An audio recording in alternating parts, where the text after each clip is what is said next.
higher order, chapter 3, higher order, linear ODE.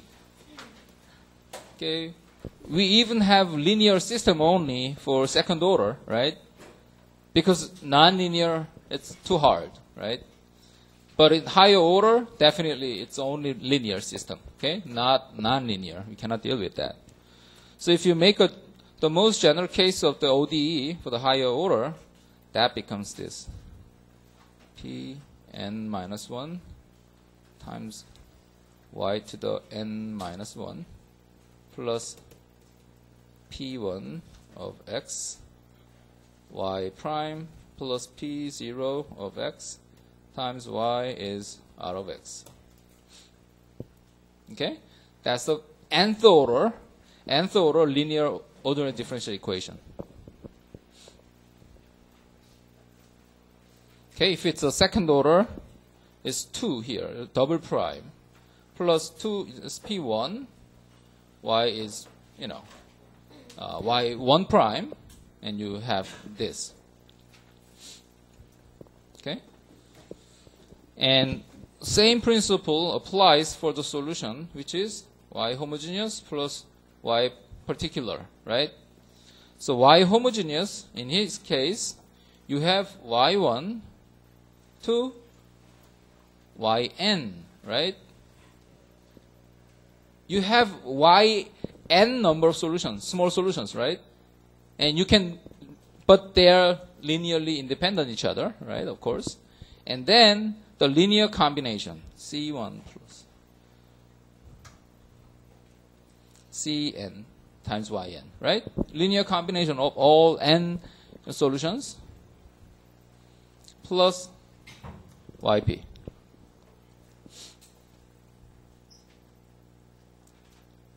Okay, so we have the same rule for the solution for the given ODE nth order.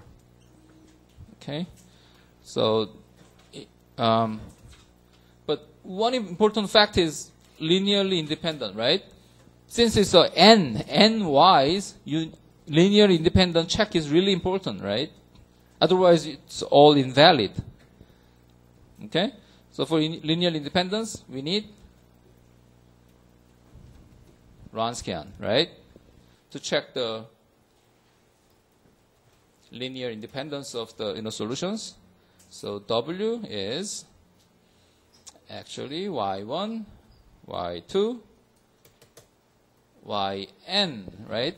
Because you have n's candidates to check, right?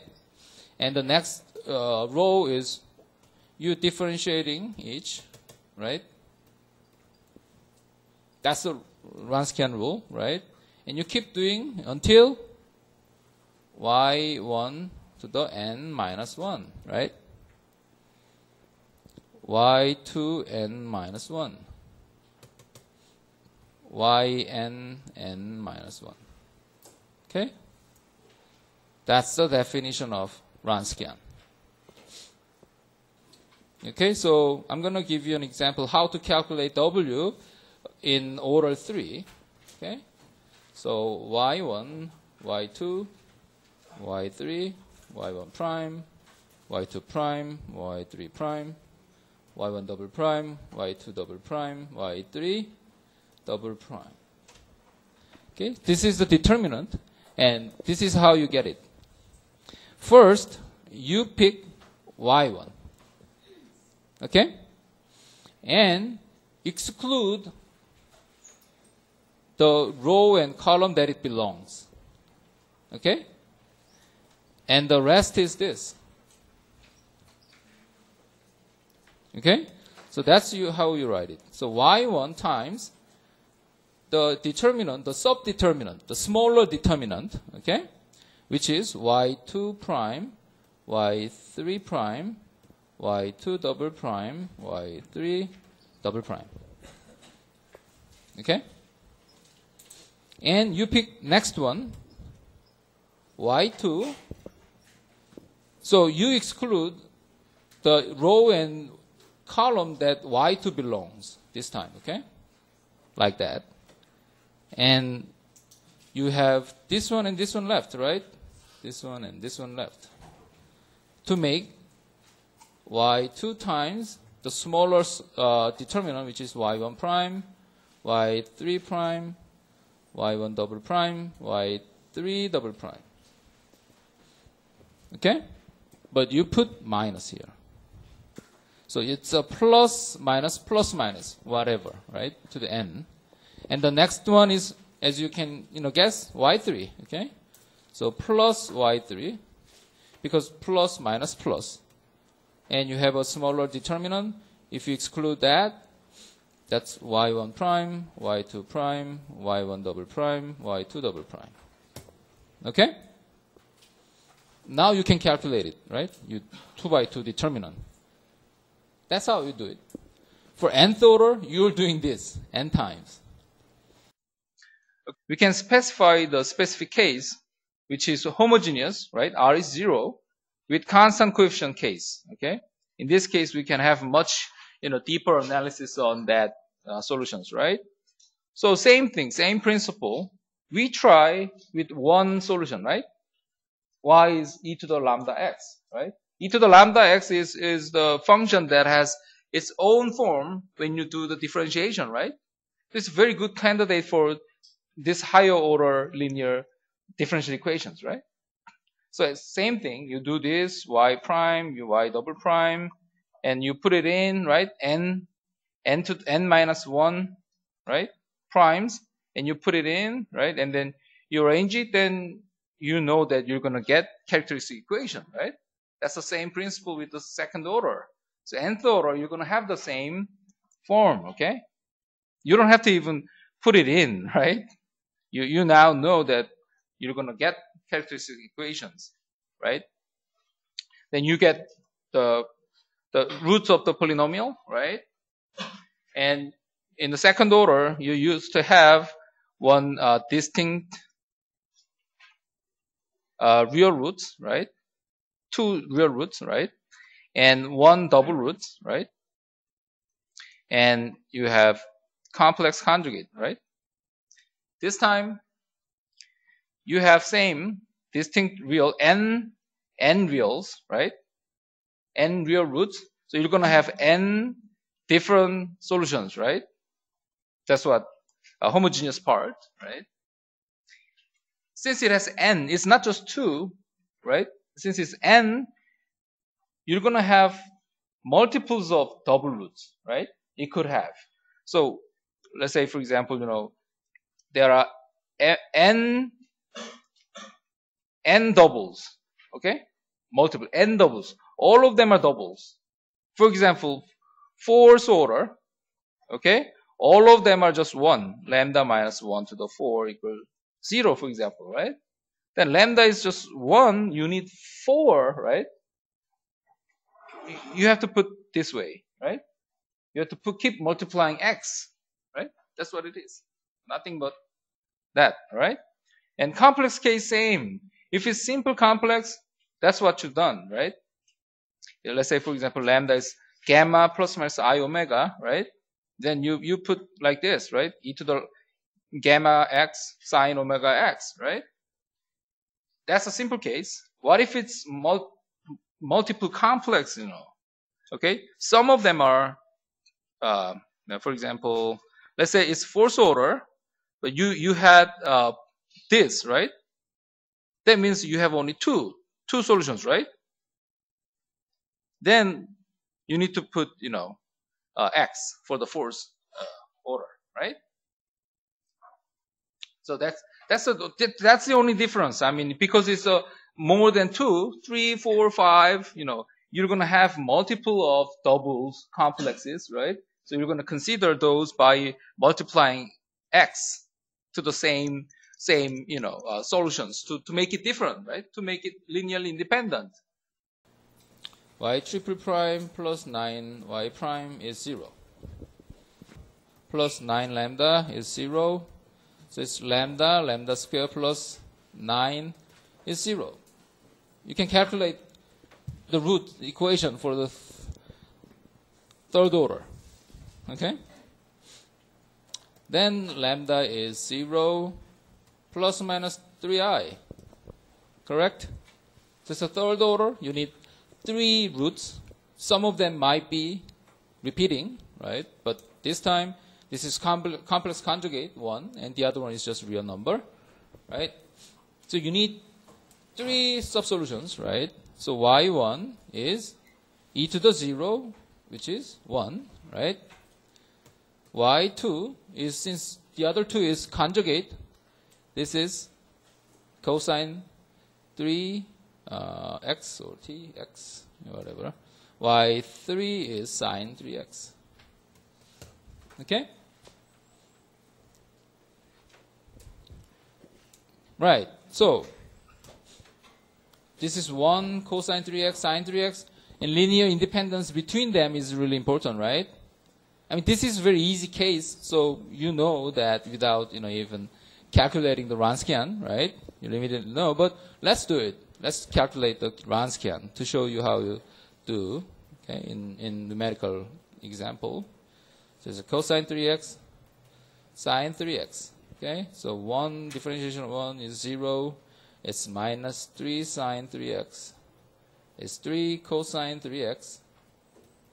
Okay, so it's again 0. It's minus 9 cosine 3x. It's minus 9 sine 3x. Okay? And as the, calculation rule, 1 times, and you exclude the rows and columns, that 1 belongs. So it's a minus 3 sine 3x, 3 cosine 3x, minus 9 cosine 3x, minus 9 sine 3x. Okay? And the next one, I choose, cosine 3x, so minus cosine 3x. And you exclude the, rows and columns that it belongs. So it's a 3 cosine 3x. It's minus 9 sine 3x. Okay? And plus sine 3x times 0 minus 3 sine 3x, 0 minus 9 cosine 3x. Okay? And the calculation will give 27 sine 3x to the square, okay? And plus 27 cosine 3x squared, plus this one all 0, right? So that's it. So it's a 27, which is not 0, so linearly independent. Okay? So you just saw one example of the Wronskian calculation for the third order. Okay? 3.3 section is non-homogeneous. Higher order. Okay?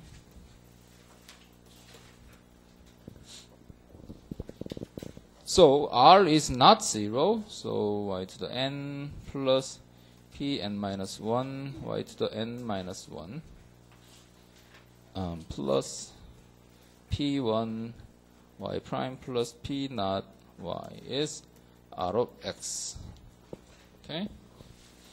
So for non-homogeneous case, what was our methodologies for the second case? That was MUC, right? Method of undetermined coefficient. And MVP. Okay? We had those two, methods. And this is exactly the same.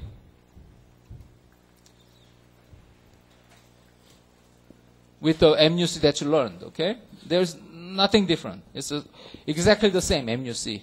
So whenever you see third order, fourth order, ODE, don't worry, okay? Just MUC, you apply MUC, the same rule. MVP, yeah, we need to extend the concept of MVP like this. So our YP is what? Second order UY1 plus VY2. That was second order case, right? But we need to make it nth order by doing this. U1 times Y1, U2 times Y2 plus UN times YN. Because we have n, Y's, we have n sub-solutions, right? So we need to, combine those so that we have un to un. Okay? Then our condition, so it's n unknowns. So n unknowns now, we need n conditions, right? Or n equations. So the first one was u1 prime y1 plus un prime yn is 0. Do you remember? During the derivation, we need to make it simplify, right? So we, assume that this, prime terms, this equation to be 0. Okay? And then the second one was this.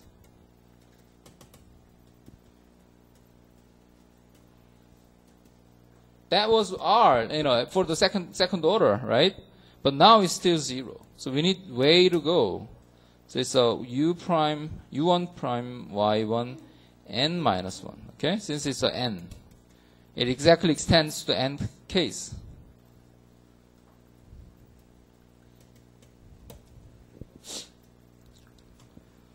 Okay? So it's n equations. So that you can solve for u. This y triple prime, okay, so third order, double prime, y prime minus y is e to the x minus 1. Okay? So solve it using MUC. It's exactly the same. Okay, so we have to get the characteristic equation. So lambda cubed minus 3 lambda squared plus 3 lambda minus 1. Okay. This one looks scary, right? But it's not actually. Lambda minus 1 to the cubed is 0. Okay? So lambda is 1. So higher order, all you need is higher order of root equation, root finding. Okay? But usually it's not that bad. Many times it's not that bad, not that hard. Okay? And there are many methods to solve it. Okay, so anyway, YH is, so we have only one lambda and it's repeating 3 times. So C1 times e to the x, right? Plus C2 times x times e to the x, plus C3 times x times e to the square to the x. Okay? That's it. So linear independence, just multiplying x. That's enough for now. Okay? And so YP, so we have e to the x family plus minus, this is, you ignore the coefficient, right? X and 1. Okay? The problem is e to the x. We have e to the x, right? So we have to multiply x to this family, then x times e to the x. We got a trouble, right? So x squared to the e to the x, we already have that. So we have to multiply x cubed. Multiply x cubed, right? Becomes x cubed e to the x plus x comma 1. That's the final, family for YP. And so we are ready to make YP, which is a times x cubed e to the x plus b times x plus c. Okay? And you calculate that yp triple prime and plug it in, and I'm going to give you the answer only. So a is 1 over 6, b is 1, c is 4. So your yp will be 1 over 6 x to the cube e to the x plus 4.